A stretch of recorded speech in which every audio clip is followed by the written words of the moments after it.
first generation rack. Good old X-Cal tubes, 2x10, 2x4s. I bet I made this thing close to 10 years ago. It's the very first rack I ever made. Kept it just for nostalgic reasons. Never used it anymore. This is second generation. I bought 1,000 feet of black HDPE piping and 40-foot sticks. Cut them, plugged them, stapled them. Knew a guy that had an old barn that fell down, and he didn't want any of the lumber. He was just going to push it in a hole. So I went, and it was all beat up and broken and splintered. I cut out all the pieces, and I built enough racks to hold 1,000 of these. So this was second. They all didn't have this in it. I made this later on. Actually, maybe this would be second gen, where I wanted to fan them out. But otherwise, it was just a 10-shot rack made out of literally used 2x4s from a broken down barn. So that one. And then this would have been third generation. So this one got a little burnt on a show. Kate caught it on fire, but as you can tell, we drilled the holes in the bottom.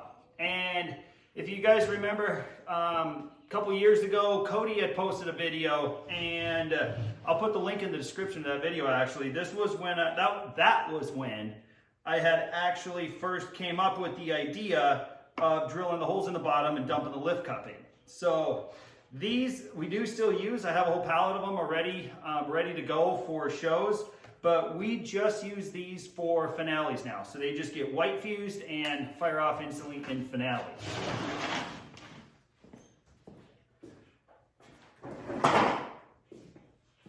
And now, fourth generation. So, if you know anything about me, I'm not really a spacer guy. But this one I put spaces in. So, I had no spacers in these, no space in these. The reason why I put space in these is because I wanted to have more precise timing. So instead of drilling the holes on the sides like we did here, we just drilled straight through the tube. So as you can tell, the hole is directly in line with the hole on the other side. Now, I did make this rack yesterday, and I tested one through it to make sure it all worked. Now, I have not tested every single fuse that we have on it. So that's what we are going to do today. We're going to make one of these racks for you guys, and then we are going to test the white instant fuse, the 2-second fuse, the 10-second fuse, the 15 to 20-second fuse, and the 23 to 24-second fuse. Now, I'll bring up a pack of those in a minute and show you, but I measured it out to 1 inch in between on the measurements, and the hole saw and everything, it wound up coming about, a little over 3/4 of an inch in between each one of these. Now, like I said, this was to get more precise timing. You know, I realized maybe I should have had these up here while I was doing the video. I don't know, bear with me. It's natural. We messed up too. This is the quick hobby fuse that we're using. It burns at 0.1 to 0.3. The 2-second fuse that we're using, 1.8 to 2.3 seconds. It's yellow. I've seen this in green or yellow. The pink fuse is 10 to 12 seconds per fuse, and then 15 to 20 seconds fuse. And then I already have it cut. I don't have any more rolls of it. 23 to 24 second fuse. It's the green safety fuse that you typically see. And we are going to be using the smoke and mirror shells. So I bought a case of these, and I don't think I've ever really shot these before. I know I definitely never shot them on the channel. So kind of cool to get to see those in these racks. And then one of the other upsides to this versus fusing them on the side like this is the fact that we were having to cut this stuff at 3.5 inches. And this way you only have to do it about 2.5 to 3 inches. I was doing them at 2.5, and I think it's gonna work out perfectly fine. So you're saving an inch, and if you're shooting a lot of these cans, then that's gonna add up over time or rather quickly. Like we have 1,000 canister shells that we have used up for finales alone this year. So definitely every inch literally matters at that point. Now, what's the benefit of doing this? Like, sounds like extra work. Why would you do any of this? Well, canister shells can be 60 grams. So if you're on the consumer market and you don't have your 1.3 license, this is the biggest thing you can get. Maybe aside from a NOAB, but even a NOAB typically doesn't have 60 grams in each break? Well, subtracting the lift charge. But, you know, a cake can only have 500 grams. So take the amount of shots that you have in a cake and divide that by how many grams. That's how many grams each cake has, or each shot in that cake has.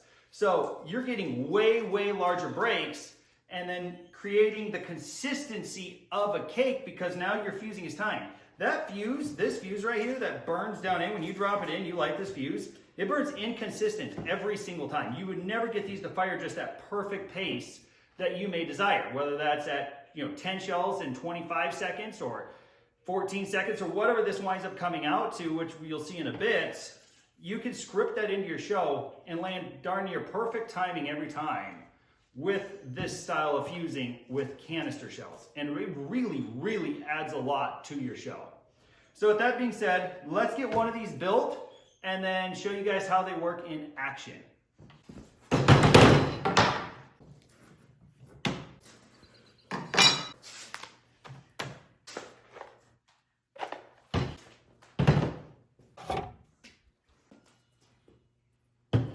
Okay, before I get started, I want to make it very, very clear. I am not telling anyone how to make a rack. This is not a you should do this video. All I'm showing is how I make my racks.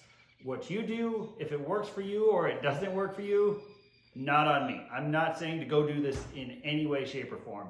This is just what I do. Now, with that being said, something I do want to point out and remind everybody of. Always have your distances. I don't care if your racks are spaced. I don't care if they're not spaced. I don't care if you claim it's the toughest rack in the world or in any way, shape, or form. Always have your distances because I've seen racks that are spaced blow to smithereens. I've seen racks that are not spaced blow to smithereens. The integrity of the word. I've seen racks that are built super heavy. I've seen them blow. So I've seen racks that are super light, made out of plywood, like I'm making this one. This is 3/4 inch plywood and 2x4. I've seen them all blow. In the end, they're powerful cans, and always, always have your distances. Now, I'm not saying that this is 100% fail-safe. All I am saying is that I have seen in cases, and I'm probably gonna make a video on this actually, that when these are fused like this, but they were on the bottom, or on the side, I mean, where let's say this shell blew, these two went off, but when the rack blew apart, it literally ripped the fuse out of the next one. So it stopped the chain of fire, right? So the remaining shells did not all fire out. If you have this fused along the top with, say, a quick instant fuse that's used in finales, or even a 2-second fuse, it does not take long for that 2-second fuse to get across, but the white stuff especially. When that rips, these are all lit. So if this first shell blows the rack, it does not matter what direction these tubes are facing or anything. They will all come out of that tube. To where I did see in the past where they were fused along the bottom, not every shell came out of the tube. So I'm not saying that that's a fail-safe. I'm not saying that that's going to happen every time. I'm saying I've seen it happen. So keep that in mind when you're building your racks. If you want to test it out, please post a video if you do that before I get the chance to test to really see if that would consistently happen or not. But yeah, I just wanted to point a couple of these things out. Now we're going to get started on building this next one.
All right, so our rack is done. 2 layers of plywood with holes drilled through. I didn't get precise about telling you guys exactly what I was using or measurements. This is not a manufacturing channel and I kind of want to keep it that way. I don't want to get into any kind of trouble as far as telling people what to do or how exactly to do it. Like I said, I made a 10-shot rack. I stapled it and then pre-drilled the holes and then screwed it on. I stapled it just to tack it in place. It's a lot easier that way.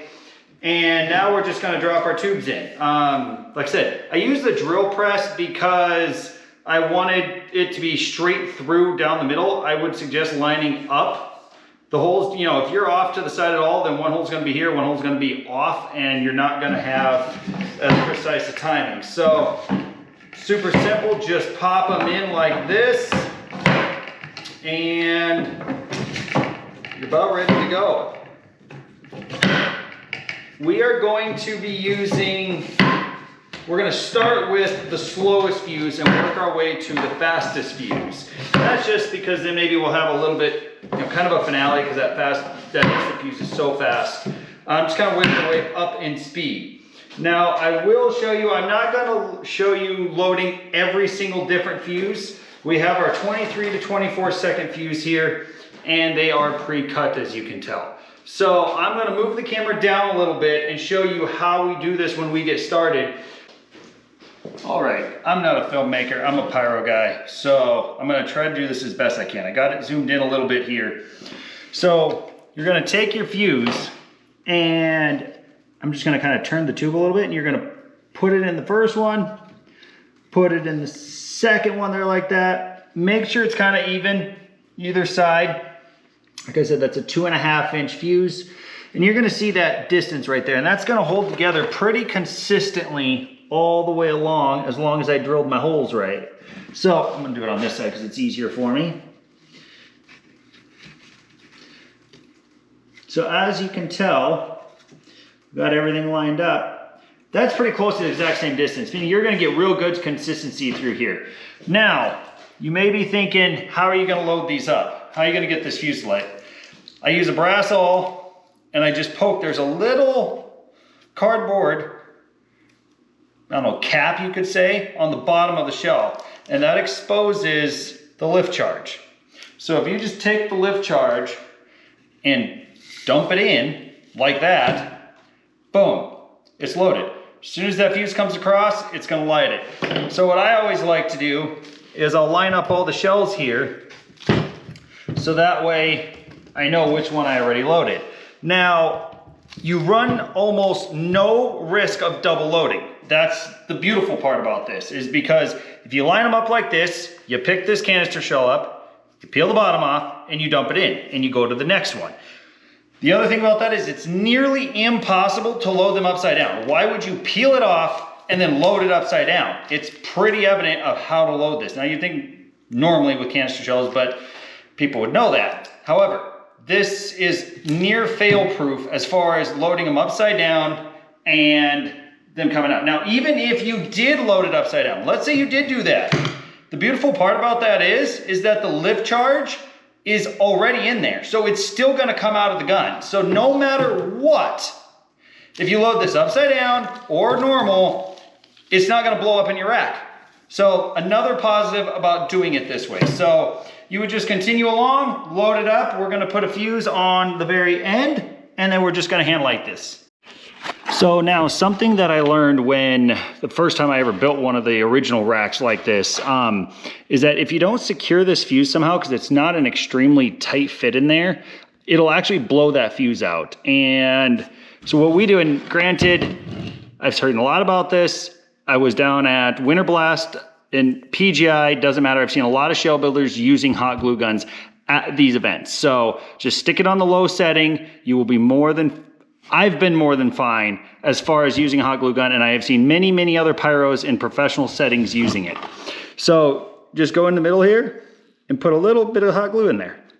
And you're gonna wanna make sure that it comes all the way around because, and I'll put the video up here, when I shot this rack yesterday, I saw where the fire from one of these shot across and it actually lit the next tube really quickly without igniting the fuse. So you're gonna wanna make sure that you get a little bit of glue all the way around it, kind of make sure you fill that hole up.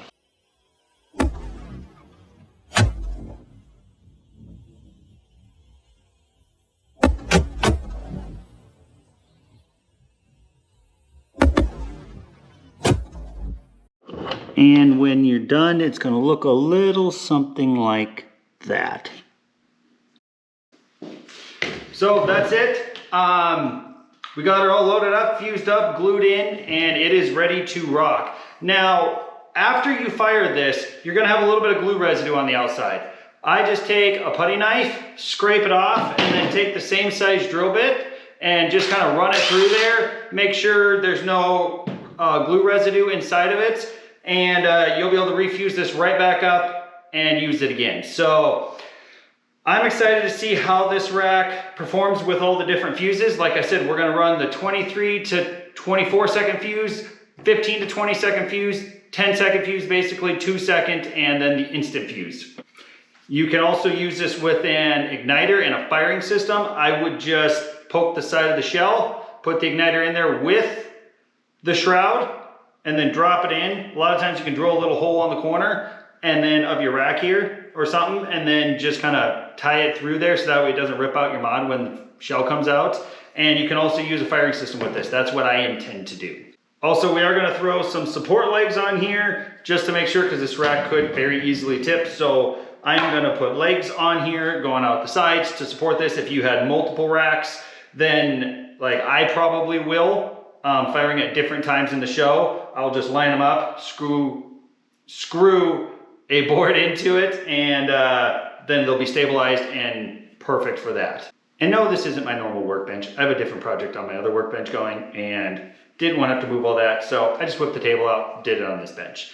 Definitely, I'm probably gonna order a self-feeding bit because the hole saw was actually time consuming. The most time consuming part about this rack certainly was drilling out all the holes, and my phone even died, so now I got the GoPro set up because it was taking forever to drill out the holes. In my opinion, I lack patience, so I felt like it took forever. So definitely gonna get rid of the hole saw for it, and yeah, let's go test this baby out and see how it performs. All right, so I'm doing this in the daylight just because I don't really care about seeing the effects, because effects are gonna last different, whether you're running willows or peonies or whatever. Sometimes the can effect lasts a little different duration. So I'm really just paying attention to when this shell comes out and when the last one breaks. When I'm scripting, I can always add a second in or whatever for hang time if I want, or if I want to pause. You know, I may even want a longer pause, so I can adjust that in the script. I'm more curious between the first one coming out of the tube and the last one breaking. So this is the 23 to 24 second fuse.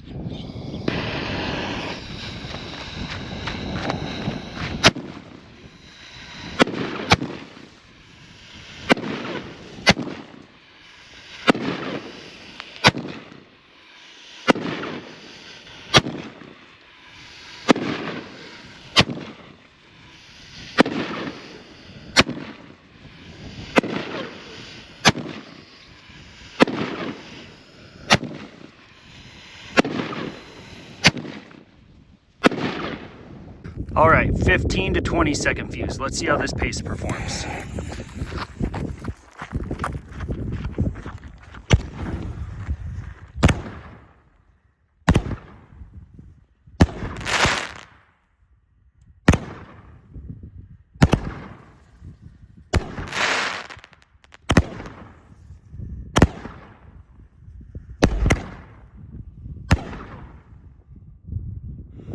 I mean, that was darn near exactly, they were breaking when the next one was coming out of the tube. So just a little faster.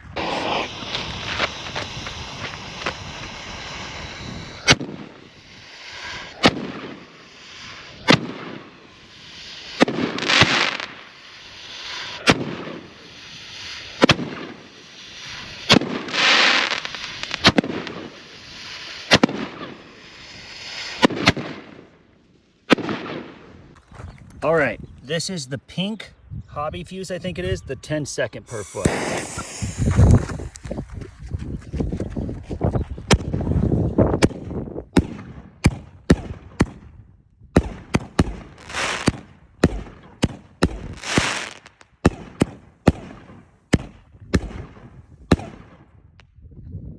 quite a bit faster, but I really like that pace.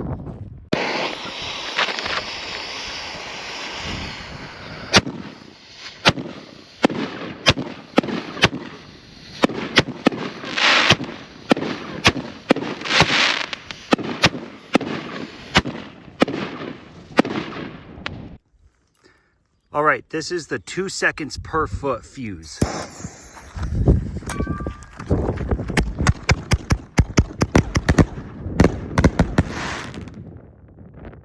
That's pretty nice. Don't get me wrong. All these faces have their own way you can use them in shows differently, and I will use them all, but that's cool.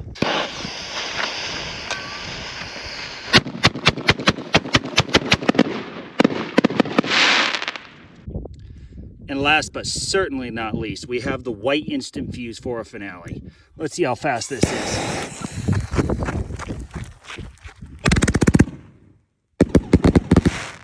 Ha! Now that, ladies and gentlemen, will make a finale.